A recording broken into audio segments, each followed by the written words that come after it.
Good morning, everybody.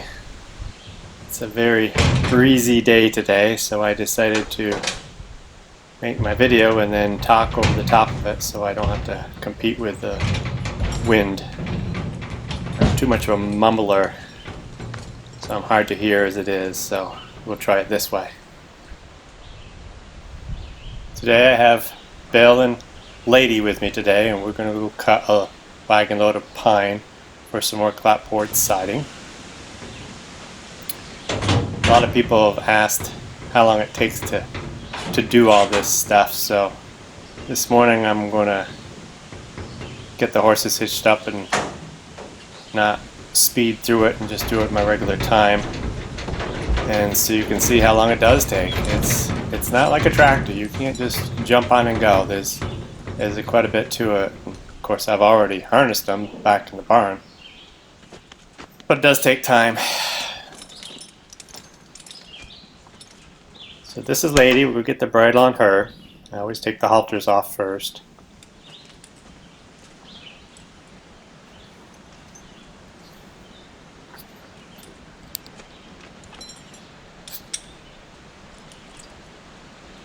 I like check reins. That's what I'm hitching up now. I also like to take ropes with me into the woods just in case. Need to tie them to a tree, you can tie them, and there's been many times I've broken pieces of harnesses and used the hitch rope to cobble it together enough to get back out of the woods. So it's really nice to have.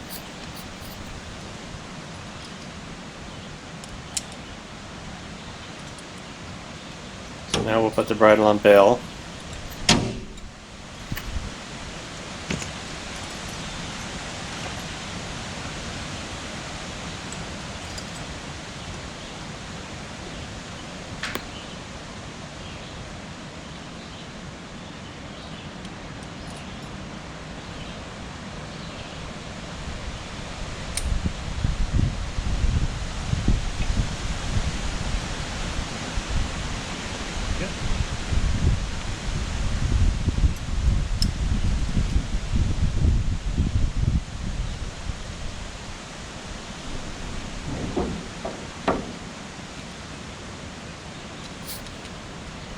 It is quite a warm day today, and with the wind that we are getting today, you wouldn't think flies would be a problem, but they are, so I'm going to have to put some fly spray on them.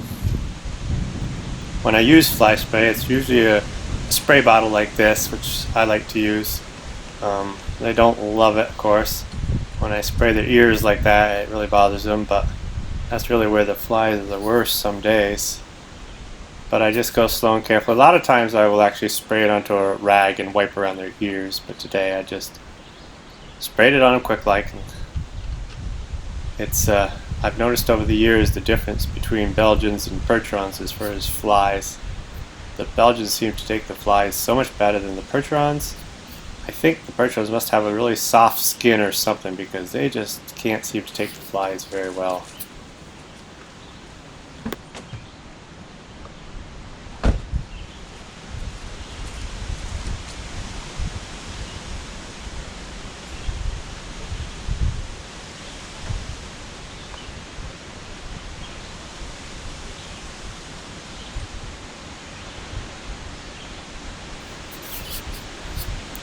So we'll get the lines ready and turn them around and hitch them onto the logging cart.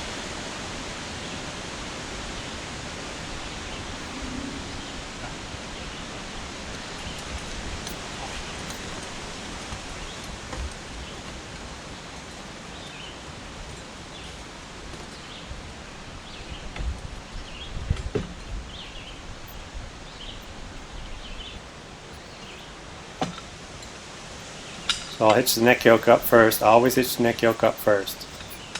Catastrophe could happen if you hitch your evening first and then your neck yoke. You always do the neck yoke first.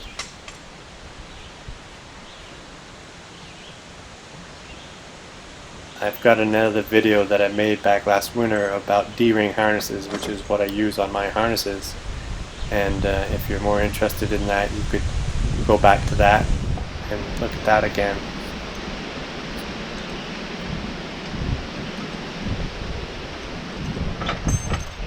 So we'll get the tugs hitched up. Getting Lady hitched up first on her side, and we'll come around and hitch up Bill. A lot of times the way I do it is hitch up the inside tug on Bill like this and go to the length that I want, and then I will hitch his other tug up to just the last link, and then I have a way of making it so it's easier to hitch it because I like it nice and tight. So I go up front and release the pull strap, and then I come back and it's easy to hitch the tug, and then I go back up again and pull in the pull strap, and that tightens everything up really tight. So if you go back to the other video, I explained it a little bit better.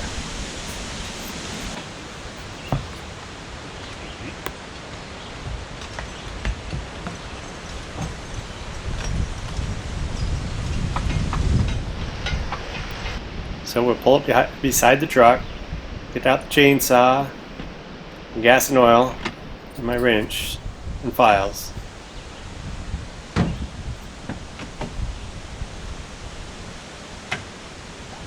And then we'll head over to the wagon.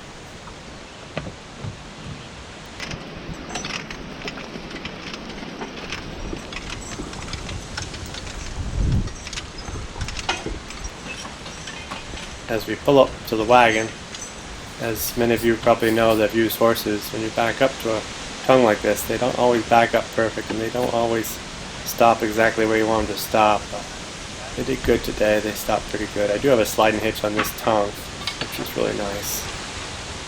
I wanted to show you a couple things on my cart though. I have two places to hitch the wagon. I have one down low where I hitch it when I'm just going with an empty wagon. Then I have another hole up here that I use when I'm pulling out heavy loads. And this is where the chains go, of course. And down this is the height that my evener is at. So that's why I wanted that upper hole for my wagon when I'm pulling a heavy load, so the line of draft stays correct.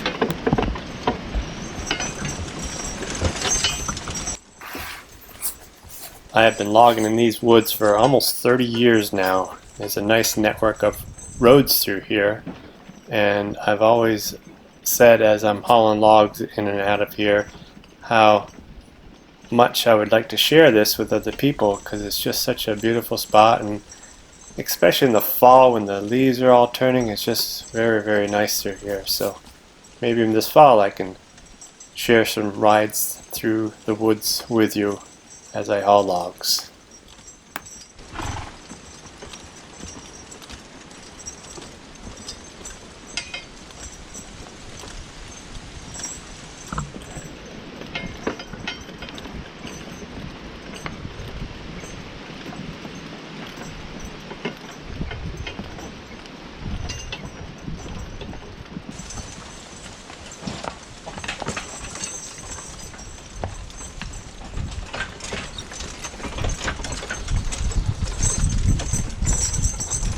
Here we are coming into our landing.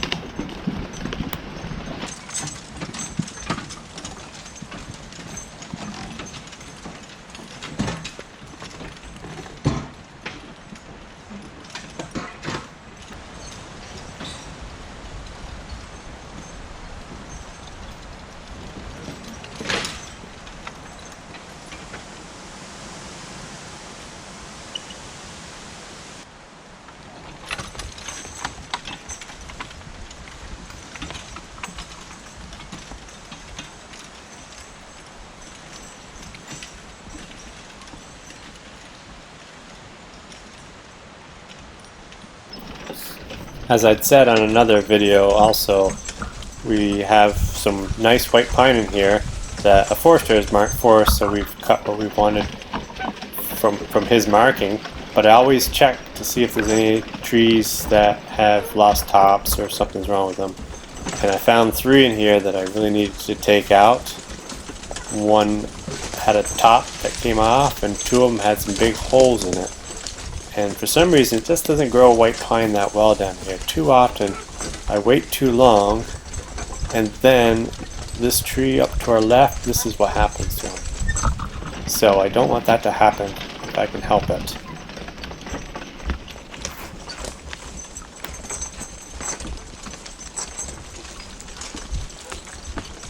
Oh.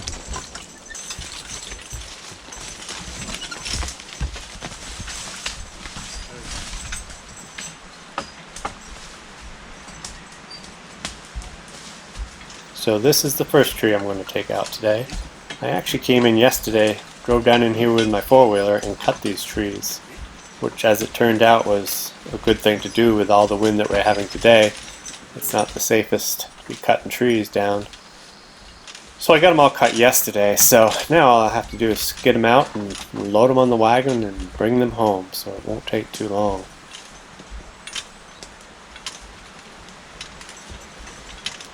This was the tree that had lost its top.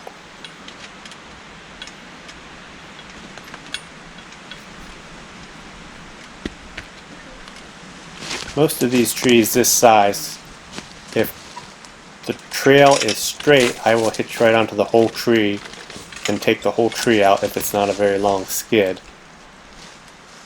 This trail goes just a little ways and then it turns, so I cannot turn a full tree around that corner. So I will just pull it a little ways and cut it into shorter pieces. You see I put a good rolling hitch on this log to help start it and to get it around the stump.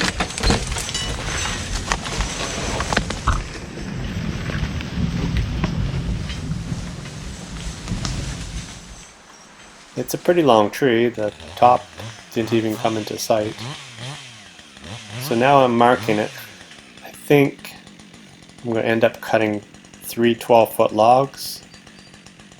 The order I have for the clapboard siding is a lot of 12-foot stuff, so I'm trying to make 12-foot logs if I can, but you still need to have straight logs, so I don't always get 12-foot. Sometimes I have some 8s and 10s in there.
So now we're backing into tree number 2. This pine had a bunch of holes in it about 10 feet up. So I knew it had to go. I'll still get a lot of good wood out of it. I'll just have to work around those holes.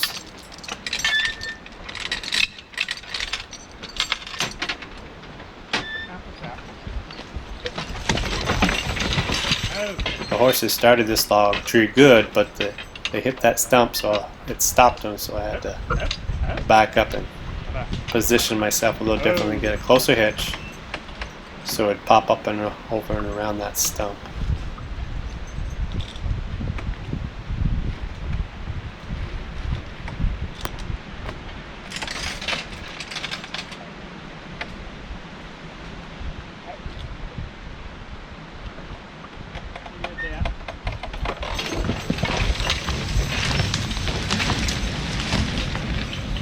And away we go with it.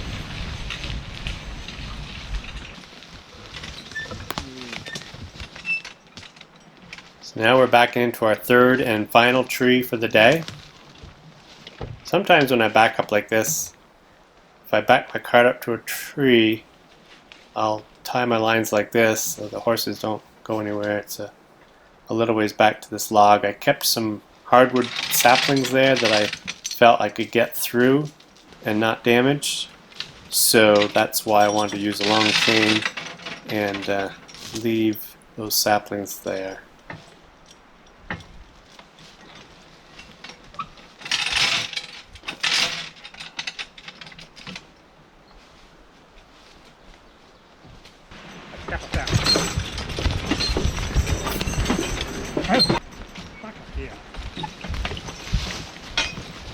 So I got out of ways. I knew I wouldn't take it that far, and then I backed up, got a closer hitch, and asked them to go. Pulled hard, but they took it out of there. So I cut that tree in half and brought it to the landing.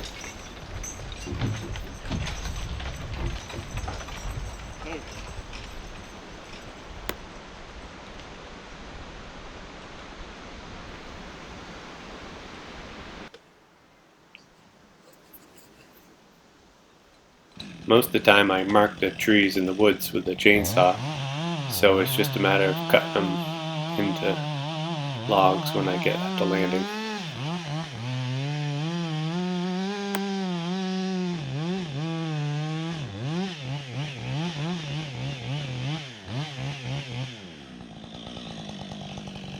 I always have two chainsaws with me when I go to the woods. One's for the landing, one's for the wood saw. And I don't like to use the wood saw on the landing because the chances of getting it hitting dirt are high, but I had already dulled my other saw and I was in a hurry, so I just took my sharp saw and cut them up.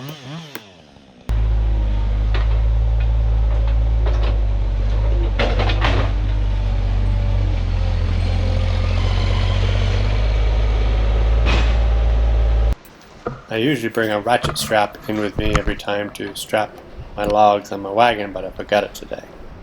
So I had to do it the old-fashioned way. I put my chains together and hooked them together, and I went and cut a sapling. So if you leave enough slack in your chain, put the sapling in there and twist it around 2 or 3 times. It tightens right up like a chain binder.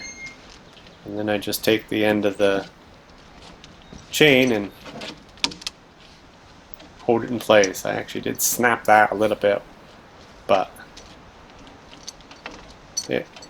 it's fine. We just took the chain and wrapped it around so it stays in place. It's surprising how tight it gets. And I was confident it would make it up the hill and up to the farm, and it did fine.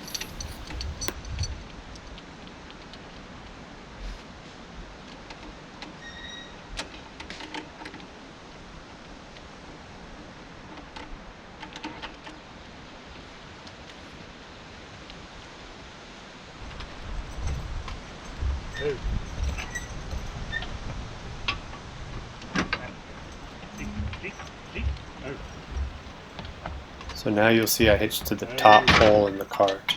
If you hitch to the lower one with a heavy load, the tongue will go right up in the air. That's not good.